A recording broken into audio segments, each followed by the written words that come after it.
Alright, could Batman take down Diavolo and Passione? Before starting this video, with prep time, Batman can beat anyone. If it's just Batman with no stand, yeah, I feel like he's cooked. Diavolo himself could just destroy Batman. I immediately know Diavolo's the type of person to see him as an immediate threat. Oh my god, this guy's a detective with like a lot of utility belts and like items. Hell no.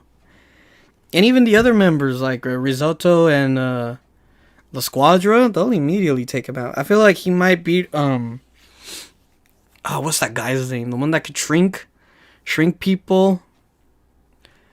He could probably beat Pesci. Maybe Melone, depending on the situation. He might actually be. He could do the gauntlet, honestly. I think he could do. Could probably beat Prosciutto. But after that, I don't think he's gonna beat that little popsicle and Eluso. Could Team Bucciarati catch Yoshikage Kira? Oh, that's an interesting question. I feel like they could beat him, no doubt. Catch him? Their one positive thing is that they have Abacchio. So I feel like if Abacchio dies, I don't think they'll catch him. But if Abacchio lives, I feel like they have a strong case to even like surpass the amount of time that the Duane gang had at catching Yoshikage Kira. Because Moody Blues is so busted, you know?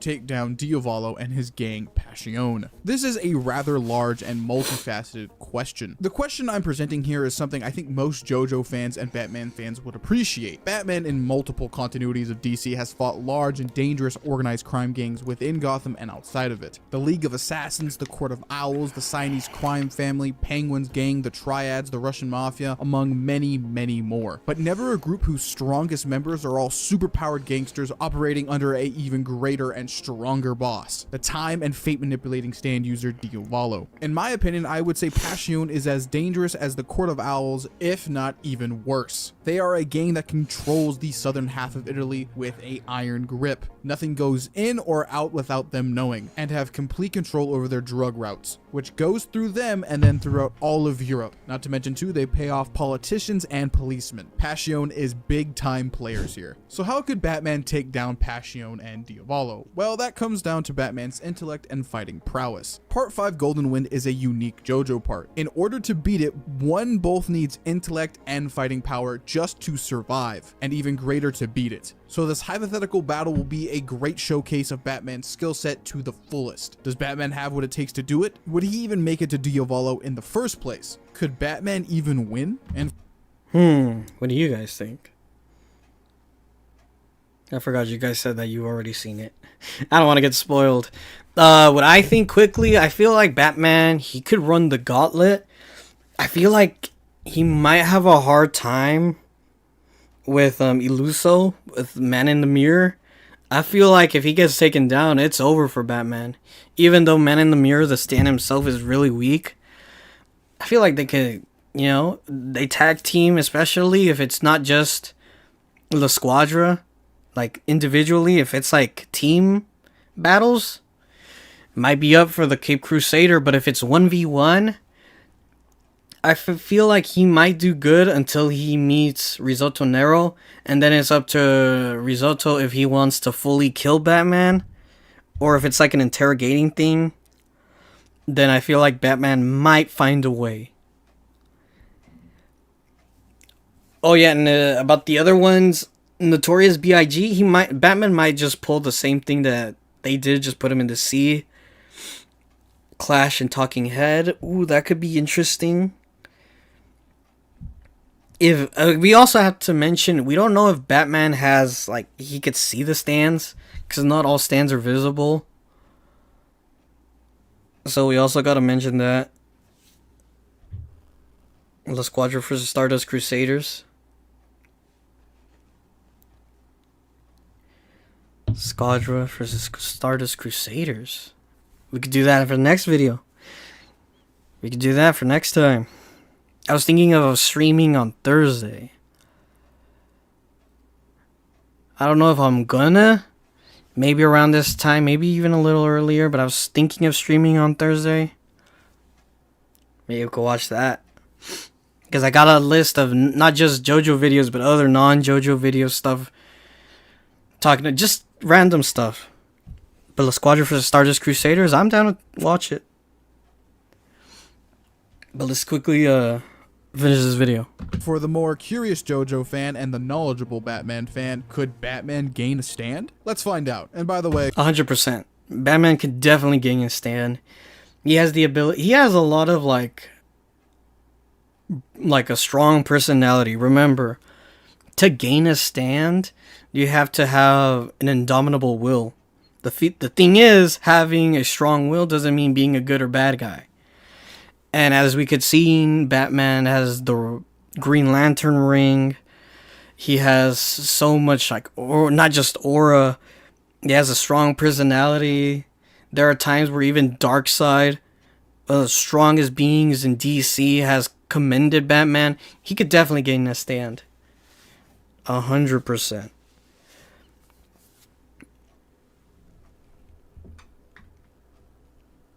my name is Metas.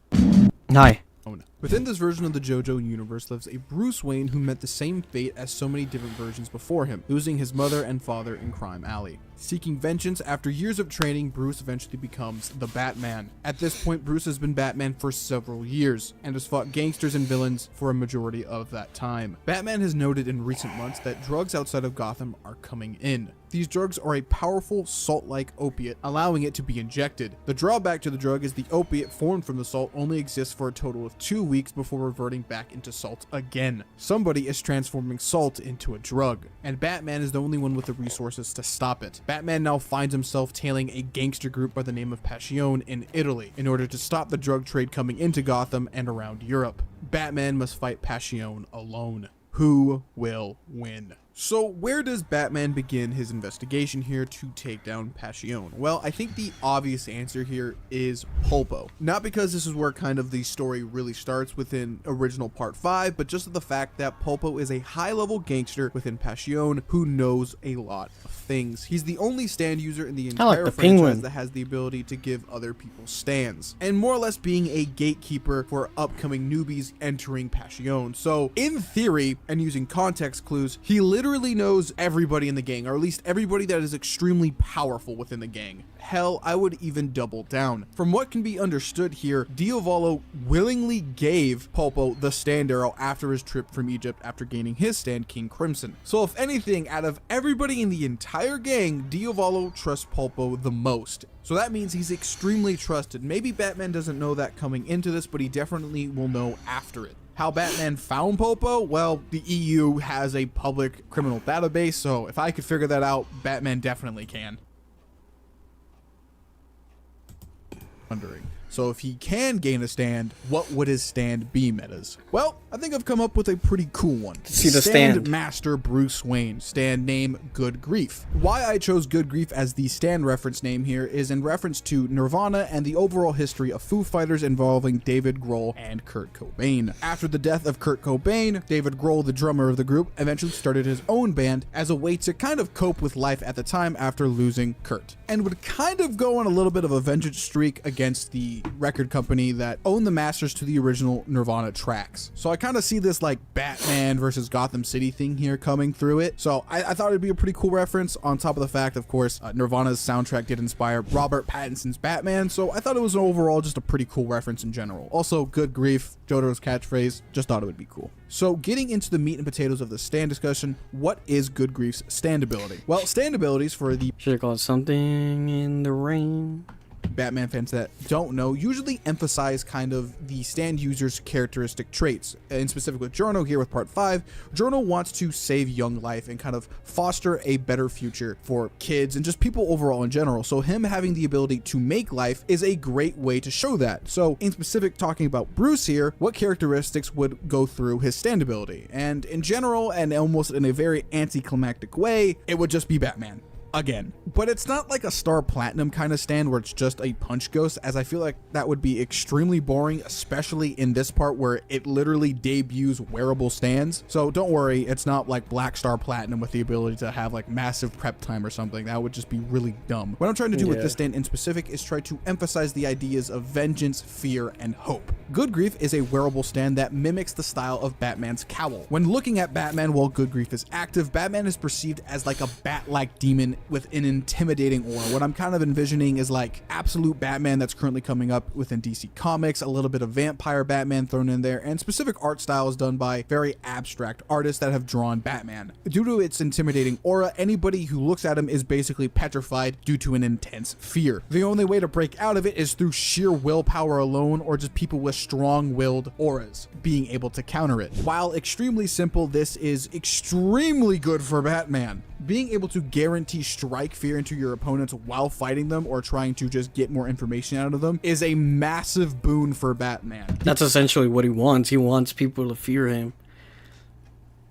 He doesn't have to play the character here when his just overall look is doing it for him. So I think it's a really cool stand ability and just really works well for Batman. Also, quick note, just because it's a cape, basically, or a hoodie, doesn't mean it can't be used in combat. Think of it like Arkham Batman's kind of cape where he's able to, like, break defenses. It also kind of works similar to that. Just thought I would point that out. But going back to Pulpo, yeah, he's cooked. Basically, Batman has every single stat advantage in favor for him. Not to mention his stand ability is probably working like crazy right now just because Pulpo didn't expect Batman to gain a stand. Not only that, but he looks like a demon. So, yeah, Pulpo is just basically surrendering and giving up at this point. However, the running gag for this video kicks in. While Popo is highly trusted, he doesn't know everything, and especially he doesn't know the things Batman wants to know and just gives them basic information for the most part, being as truthful as he can in front of, well, this bat demon. I think the most Pulpo will know will be like something amongst the lines of the boss kills anybody who tries to figure him out, and the boss is trying to find his daughter, and he needs to guard her from other members of Passione. Depending on how you see it, either within the moment or maybe after a few days of investigating or just trying to think about it logically for a while, Batman probably comes to the realization that the only people that would know the boss has a daughter are people that either A, don't like the boss, or B, are trying to become the boss. So they have to have motive, and they probably have to be stand users. So logically, it has to come down to the Squadra for a few reasons. Number one, they are the assassination group, so they have to be stand users, and they do hold a Also, the events of Part 5 are going to turn 25 in a couple of months. Insane, bro. lot of power within Passione, and since they get orders from the boss, they most likely know the boss. They're kind of the group to kind of get rid of problems that Diavolo doesn't want. Second, they recently lost 2 members pretty mysteriously, as they haven't been seen and other gang members would notice. So just due to those few clues, either Batman gathers within the moment, asking questions from Pulpo, or just after the fact and eventually interrogating other gang members, he would most likely come to this conclusion. Now, the order Batman fights these guys is probably most likely random and cannot be predicted, except for Risotto, who is primarily just looking for the boss, while the others are looking for Trish. So I would say, more likely than not, Risotto will always be the last one Batman fights. But what if Team Bucciarati fought Batman instead of La Squadra? I feel like Batman, with what he is presenting as this like fear thing, I feel like he can do numbers with it, honestly. If it's Batman with the, he can throw hands, and if his ability stand that just strikes fear in the people, and he can do stuff with his cape, I feel like he might do numbers with them. Because think about this. Narancia, he might give up. There might be a little scene where he could survive, but I could see him being struck with fear. Fugo, especially. He is not strong-willed at all. He has problems controlling his stand. Abacchio, he's also he has a little he's also a little difficult to say, but I'm also leaning towards no. And Mista, as much as he'll try to shoot, I feel like Batman's regular suit can deflect bullets, especially his cowl, his cape. I mean, I feel like the big problems would probably be Bucciarati and Giorno, and I feel like those two will probably be Batman if given what this is saying. I don't know if I skipped it, but I don't know if Batman gets like a strength boost.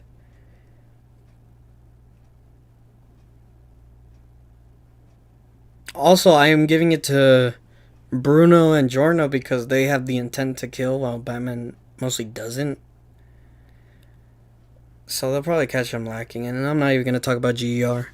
The others are completely random, but for simplicity's sake, we'll just go through the order that they appeared in. Batman versus Formaggio is a no-diff fight easily in Batman's favor. Yeah, as Why I said. This is just because Batman is a master martial artist in a lot of categories, while Formaggio is just a simple street gangster. While he can do assassination techniques thanks to Little Feet in a one-on-one combat scenario, it really wouldn't affect Batman too much unless there were items involved. But other than that, Batman would dodge, roll, use his utility belt. There's almost actually a lot of argument here to be said that like he wouldn't need a stand at all if he were to fight Formaggio. That's what I was saying. I don't even think he needs a stand to be Formaggio.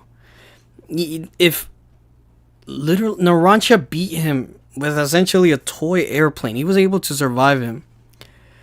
Because I don't know if Formaggio was just trying to like torture Narancia. I think he was, in order to tell him, hey, where's the girl? And Narancia, being a crash out, was like, shoot first, ask questions never. I feel like Formaggio would have been taken down. Formaggio probably would have gotten the W. But Batman, oh, he'll definitely beat him. I would say basically No doubt. in every category, Batman has him beat. Even when it comes down to stand ability, I think that fear factor is going to come in clutch. Moving on to Illuso, our next gang member. This one's a bit interesting. Man in the Mirror has the ability to send people away into a mirror dimension, basically sealing them away. Or their stand if he chooses. Or vice versa, it just depends on how Illuso's feeling. But Illuso has to physically overpower them to get them within that world, which definitely will be a problem here because, well, it's Batman. He is physically a peak human. I don't think Illuso's a peak human. Furthermore, Man in the Mirror needs mirrors to function or anything reflective. So depending on the environment, Illuso might actually be useless here. He could either be an extremely difficult fight or just basically a jobber. However, I don't think he'll play too much of a factor. Yeah, that's what I was saying. La Squadra, when you think about it, they weren't even trying to kill. Most of the time, they were just trying to beat Team Bucciarati until they get the information regarding Trish, which then tells them to getting the information about the boss. Even if he did have mirrors. Why I say this is, like I said previously, Batman will physically overpower him because Batman is, well, Batman. I don't really have to explain that to you guys. The guy benches way too much and knows way too many fighting styles to be overpowered by Illuso. And second, Abacchio in his fight was able to realize he could still use his stand to fight him even if they were separated. So even if a vice versa scenario were to happen, Batman can still use his stand to fight him if he were separated. I think easily, thanks to Batman's intelligence, this is a high possibility. At best here, Illuso might give Batman a little trouble, but he will probably end up defeating him for the most part by either outsmarting him or just outpowering him. Oh, with his wearable stand, he'll beat him. Prosciutto and Pesci. Now, this one's actually a bit more interesting than the last two. The Grateful Dead and Beach Boy are a pretty lethal combo here. Having the ability to age somebody extremely rapidly by touch or its gas, with Beach Boy's ability to fish out anything, even vital organs, is kind of, well, a serious issue here for Batman, as both of these stands have a ridiculously long range, making Batman's close combat kind of obsolete here for the most part. That's However, true. let's talk about Batman's stealth and utility equipment, as this is probably going to be the thing that saves his ass here. Batman, for the most part in all these fights, has an advantage over them as they are not in their element like they are in the original part. So that has something going for Batman. More likely than not, I see Batman playing a game of fear, or like the takedown like mini game within Arkham City where you're just trying to take out as many guys as fast as possible. So I think it'd be something similar to that. just trying to psych out both of these stand users where they get out in the open and Batman's able to do a crazy amount of damage to them in a very, very quick session. Because if Prosciutto is caught off guard, he really can't age Batman, and Pesci as well. Until a rage amp or a resolve amp isn't too much of a threat, he'll be more of an annoyance than anything. And since Batman's not killing any of these guys, I don't think Pesci will ever get that resolve amp. So for the most part, Pesci is the weak link, and Batman was most likely going to target him first than anything. And then bide his time until Prosciutto messes up, or Batman's stand, good grief, affects him slowly over time, as Batman's whole thing is fear. And I do think Prosciutto possibly can be affected by fear. I think he's probably like the second or third most like strong-willed member out of La Squadra, so I don't think it would immediately affect him, but over a long period of time and taking out Pesci, I think Batman can wear Prosciutto down. Now, Prosciutto is deadly here and can make Batman age, but even in older ages, Batman is still physically fit enough to fight, depending on the interpretation you're using here. And since we're generalizing, I still think even an older Batman is still physically fit enough to at least do some level of combat. However, to kind of hop off the Batman ride, I will say Prosciutto and Pesci so far out of everybody in this video are the first ones to pose a highly challenging fight for Batman. This will be a long one and definitely not an easy one, because if Pesci ends up growing a pair and then comboing with Prosciutto, Batman might not be able to come out of this alive. This is the first kind of one where you have to raise your eyebrow a bit, because once that fish hook enters your body and it's a vital organ that he's trying to fish out of you, Batman really can't do anything, and he could possibly die here. And with all that aging gas around him, yeah, this is definitely not going to be an easy one. This is not going to be like an easy clear like the last two. This is a deadly combo. But I do think Batman does have a few answers to that within his utility belt and just using his stealth and wearing them down over time. Now up next is Malone, and I'm just going to flat out state it. Since Batman is hunting these guys down, Malone probably doesn't have prep time for Babyface to work, and he ends up losing because Babyface like takes a while to eventually age up and grow up and eventually actually becomes like a useful stand. So yeah, Batman wins, and even if Babyface were to show up, it still acts like a child, and since Batman's literally just fear itself and kids are extremely fearful, yeah, this is like a no difficulty fight. Yeah, I actually personally don't think any fighting would happen here. Like, Malone is not a very good stand user in like hindsight, unless he has time to make Babyface and he's fighting an opponent that really can't scare the child. Like, I'm just saying, like, it's really easy here. Anyway, moving on, let's talk about Gyat Chow and White Album. On the surface, this fight does seem extremely difficult for Batman. Gyat Chow's White Album has the They're probably gonna bring in Mr. Freeze to freeze anything to almost absolute zero. So trying to get close to him is kind of a near death sentence. However, this is where Batman is most likely going to excel. Gyat Chow has a bit of a rage problem, I'll say that. So more likely than not, after pushing aside stats or what they've done in the past, he's gonna rage bait him to win. I could see Batman doing that. Mostly Terry McGinnis, because that's what he did in the Joker movie. But Gyat Chow, especially with him being oh my god, him being a certified crash out, 100%. This fight boils down to just mental warfare, because Batman, with all of his skill and technique, knows for a fact after probably encountering Gyat Chow once, seeing that he has ice-based abilities in close proximity, is not going to try that again, so he has to use other means. And since he is notoriously known for exploiting his enemy's psychological weaknesses, he's going to do it here. So a fight that would be normally extremely difficult in regular power scaling, if we're now involving character and story plot here, Batman would easily just kind of outsmart Gyat Chow into just kind of either doing something stupid or just exploiting his emotions so he eventually does something stupid with it. I most likely see Batman using like environmental tactics or explosive batarangs to damage White Album's armor, because once that's broken, I think Batman can just easily take down Gyat Chow, as he really doesn't have anything but his ice powers. He's not known for anything else. But to have favor with White Album, Gyat Chow only really needs to damage like Batman's legs or attack his chest or his head to really finish off the fight extremely quickly. So it's not one-sided at all. It's difficult for both opponents here to achieve victory. But for the most part here, I do think Batman can win, so we can move on. So, going back to the story here, after defeating a majority of Passione, what has Batman discovered? Well, for the most part within the original story, the Squadron for the most part knew where Trish was multiple times throughout the story. So it is pretty likely to say that Batman would eventually end up saving Trish or meet up with Trish. So in this scenario, we could activate the third win condition here and just say that Batman kind of wins because he uses Trish as a radar, ends up using his detective skills to figure out who Diavolo is, report him to the police, and the video video could be over here. However, that's boring and we want to see Diavolo and Batman fight. So to continue on forward, we'll just say that Trish's soul radar abilities just don't end up working out here for whatever reason, maybe because she doesn't have a stand yet or something, and Batman still has to go on the hunt, which leads Batman down a pathway which he fights the final squadron member, Risotto Nero, as he is primarily looking for the boss and not Trish. And I won't lie, the entire reason why I made this video was to see these two interact and fight. Personally speaking, when it comes to their backstory, they are very similar. Both of them come from a traumatic experience that should, in theory, make both of them evil. However, Batman picks up the side of justice in order to save people, while Risotto just ends up going down a life of crime. So in a way, two sides of the same coin. To even add more story detail, unlike the other previous squadron members were just straight up fights and just interrogating them for information. Duality.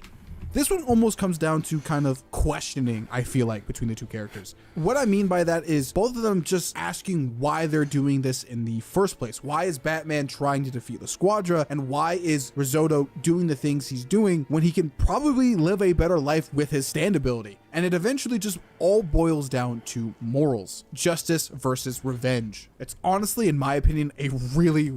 Out of everybody in this entire video, Risotto is potentially the first or second person to give Batman a run for his money. When you have knives and scissors coming out of your body, then into your body multiple times, and dodging and weaving all of that while fighting a guy who is extremely durable, who only died to automatic gunfire, basically point blank, yeah, this is going to be extremely tough. With a limited arsenal as well, you can argue that Batman should lose. Risotto Redemption arc? Sign me in. Yeah, I said it before. Risotto next to the boss is gonna be the hardest person to fight because that guy is just incredibly broken. If not for him interrogating Doppio, he just would have killed him. He had the boss in the palm of his hands, but he just didn't know that it was, a 2-in-1 special.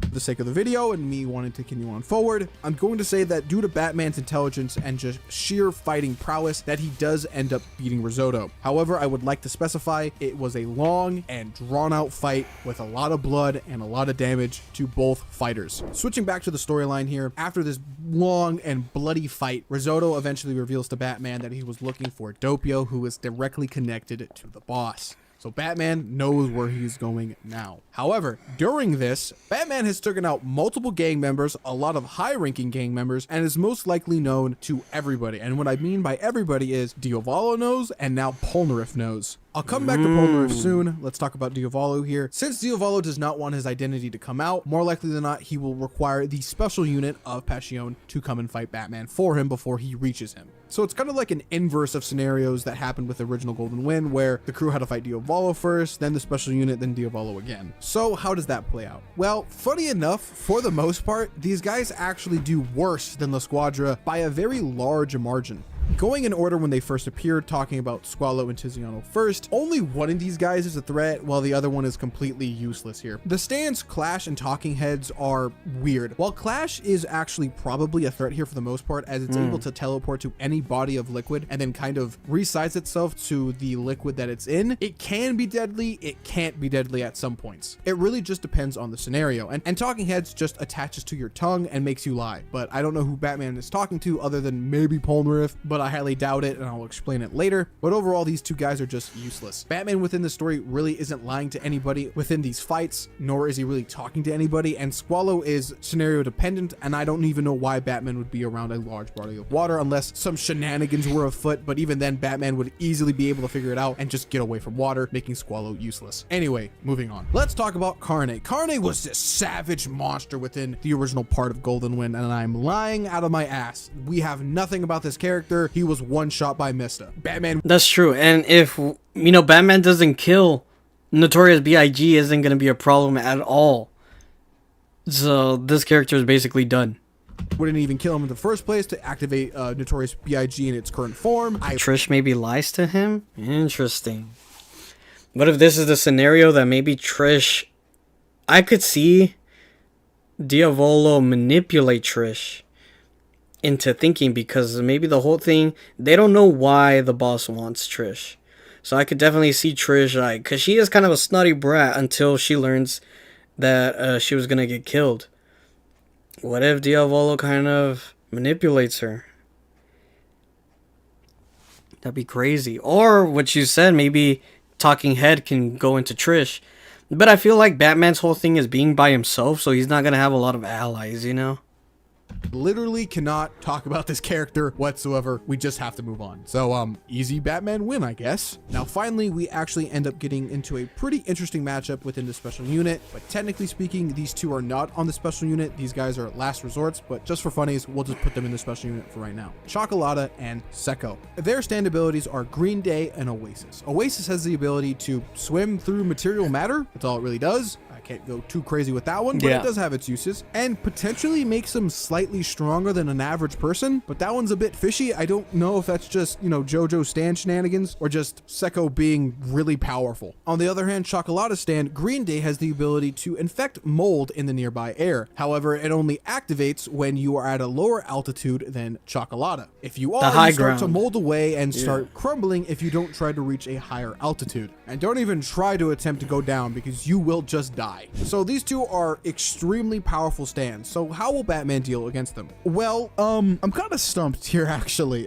Due to the circumstances of how the part originally went and just due to how Batman's doing it now, I don't know what will happen. Cause like, will Chocolata actually get a helicopter again and like do what he originally did? Or is he just gonna be on the floor the entire time with Secco? And will Batman be on top of buildings? Cause that's what Batman usually does. Like, how is it necessarily working out here? I will say, I think in any scenario, Batman for the most part will play the psychological game and use good grief to psych out both of them and then defeat them through fear. So just another like Arkham takedown mini game again. So I think that's what would happen for the most part. These two, other than stand ability wise, aren't really a threat. These guys are just regular Gotham weirdos to Batman. So unless there's some weird shenanigans at play here, I think Batman wins this pretty easily to like maybe struggling at least a little bit with Chocolata. Secco is just an easy counter. Batman's just going to be waiting until he messes up and then he's just going to beat his ass. So yeah, Secco's really not a difficult guy to beat here. So yeah, when it comes to the special unit, yeah, Secco immediately gone, especially within his stand ability to induce fear. It's over for him. Chocolata might be a problem until he can do reverse psychology and then get him to be feared. And I could see Batman doing that, so yeah, GG's. He wins by brain blasting them, essentially. Now that we know that Batman runs the gauntlet, let's see if he's got it over here. Takes place between the two, where Doppio reveals that he is Diavolo, or Diavolo reveals that he's Doppio. Vice versa, it doesn't matter. Good Grief versus King Crimson and Epitaph. Diavolo versus Batman. How is it going down? Well, in my opinion, I think this is very, very, very character dependent. That's due to the fact that Diavolo does have a massive advantage here when it comes to hacks. Not only can he skip time 10 seconds into the future, with events during that time skip actually happening, but he also can see into the future for about 10 seconds. However, it is... Yeah, we didn't even mention Epitaph. You could see into the future for a little bit. Shown that Diavolo is a bit weird with it and can kind of get cocky depending on the interpretation you're using here. If you're using the first time he showed up with it against Bruno, he's a bit smuggish versus the last few times where he was using it and he was immediately to the point and just straight killing people. So what would he do here? Well, looking at his character, I think it would be kind of a mix of both. He definitely would be playing around with Batman a lot here, psychologically freaking him out, how he's teleporting everywhere, how every time Batman tries to throw a punch, it's almost like he misses entirely, or he just shows up in a completely different spot than he originally was. It would be extremely confusing even for the Dark Knight. Even with Good Grief playing a psychological factor here, Diavolo has Epitaph to show him the future, so I don't think he honestly would be scared here. I think he'd have the willpower to overcome that fear, as shown with Gold Experience Requiem before he got that power up. So that leaves two options for Batman here in this scenario. Number one, run away and come back with a better plan. Or number two, fight there and beat Diavolo. Or solution 3, get the stand arrow. Is the stand arrow even in play? The Requiem arrow? Going with the second path here first and really wanking Batman. If we honestly believe that Batman is a super genius who can fight in any scenario and come up with a plan on the fly, or at least can do some deductive reasoning on the fly to come up with something really fast, Batman could use everything in his arsenal to overwhelm Diavolo, as he can only see 10 seconds into the future within a specific moment, and use that to overwhelm him and time everything correctly. So he can't use epitaph or time skip. However, while I do think Batman is a master fighter and a brilliant man, this is just too unrealistic for this scenario. Trying to figure out how epitaph and time skip work while on top of trying to make up a plan so you can beat him just seems just too much, even for the Dark Knight. It is much more in Batman's character, even generalized, that he would run away to come up with a better plan. He does this a lot of the time. This is in character for him in general, which leads to the question or the scenario of, would Trish or Polnareff get involved in either of these answers to the Diavolo versus Batman question? In my opinion, it just depends. If it happens afterwards, then Batman eventually gets a Requiem stand and then he just defeats Diavolo, just plain and simple. Or if it happens during their fight, it gets a lot more complex because now there's potentially 3 stand users, or at best 2. And there's so many details that it's very hard to predict with a very power scaling / story based discussion like we're having. So like I said, it just depends when Polnareff and Trish get involved. But if we're strictly looking at it with Batman trying to prep for round 2, I do think Batman could overcome Diavolo. Using some elaborate plan with a lot of moving parts and pieces and just overwhelming force, Batman could totally confuse Diavolo just like he did to himself, and could potentially take down Diavolo this way. And if somehow that incorporated fear using good grief, I think it even furthers a case for Batman here. So in general and overall, just depends on what you give Batman here to win. I would overall say within this story scenario, there is a lot of leeway for Batman to squeeze out a win over Diavolo. So to answer the question, could Batman defeat Passione and Diavolo? I think it is a plausible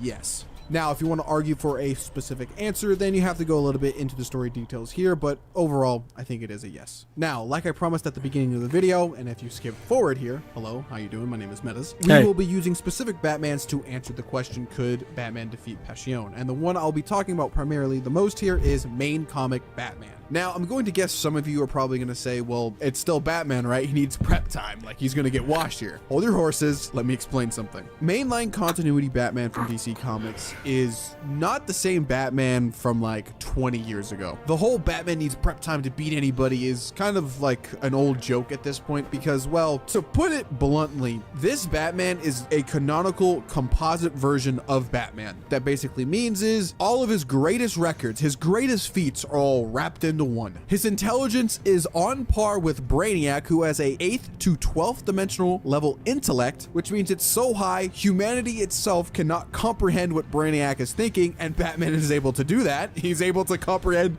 on the same level as Brainiac. I know it's stupid, run with it. He's also been able to go toe-to-toe against Wonder Woman, who Wonder Woman has to go toe-to-toe against literal concepts of fighting itself. So Batman himself is on the same conceptual level as fighting, like the concept of fighting. It's stupid. Not to mention he's also dodged Darkseid's Omega beams. He's nuts, dude. Those are the same beams that are able to outspeed Superman. Like, it is so dumb. Current Batman doesn't need prep time. He's just ridiculously overpowered. Batman, through sheer intelligence and combat skill alone, destroys this part. And once we start taking into account stealth and gadgets he uses over these past few decades all into one arsenal, you can't beat him. And if you start giving him like his Justice League Buster suits, it's just like, what do you want to, what do you want Part 5 to do, dude? It's like, they can't do anything. So yeah, mainline comic Batman is just too overpowered. Clears the entire part easily. Now, if we're talking about special variations of Batman with a power-up, for the most part, those versions of Batman probably can beat this part as well. So we're looking at like Yellow Lantern Batman, Green Lantern Batman, Vampire Batman. Any version from him from the Dark Multiverse can probably end up soloing this part as well, as they're all physically amped to such a degree that they can more likely than not tank a lot of these stand abilities head on. And now if we're just doing variants of Batman with no power-ups, it just depends on that Batman. Just to go by really fast because this video is already long to begin with, if we're using Dark Knight Batman from the movies, for the most part here, while he's intelligent and has a lot of combat skill, he just doesn't have the physical stats of other Batman to really kind of help him out through this part, so he probably dies for the most part here. If we're doing Arkham game Batman though, this is where it kind of gets weird. Apparently his fighting skill is so insane, he's basically just a mini Spider-Man. He has like a mini like Batman sense, so it's like really weird with him. Facts. Arkham Batman is crazy. be able to probably counter like Diavolo's like time skip, if anything, or literally anybody's like sneak attack. So he potentially can do it. He also does have some superhuman feats in there as well, just to make the argument more convincing. Now, moving on to DCEU Batman, this is where it gets really weird depending on the scaling. Either A, he's just like Dark Knight Batman with nothing really impressive, so he gets washed, or B, he's comparable to his version of Superman and Batman, which is really weird saying, but it just depends if you're using behind the scenes footage. So he could potentially beat this part as well through just sheer physical stats alone. Moving on to one of my personal favorite Batmans, being the Batman from the animated universe. This variant of the character probably can do it. He has some impressive feats relying on the Justice League as he kind of scales off of them, but he's also so smart, so this would be kind of the reverse of the Arkham variant of him, where he'd be able to figure out that Diavolo is like controlling like the space-time continuum and changing fate, and he'd instantly realize that and probably would be able to counter it while fighting. So Well,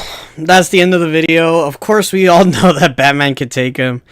There was really no surprise there.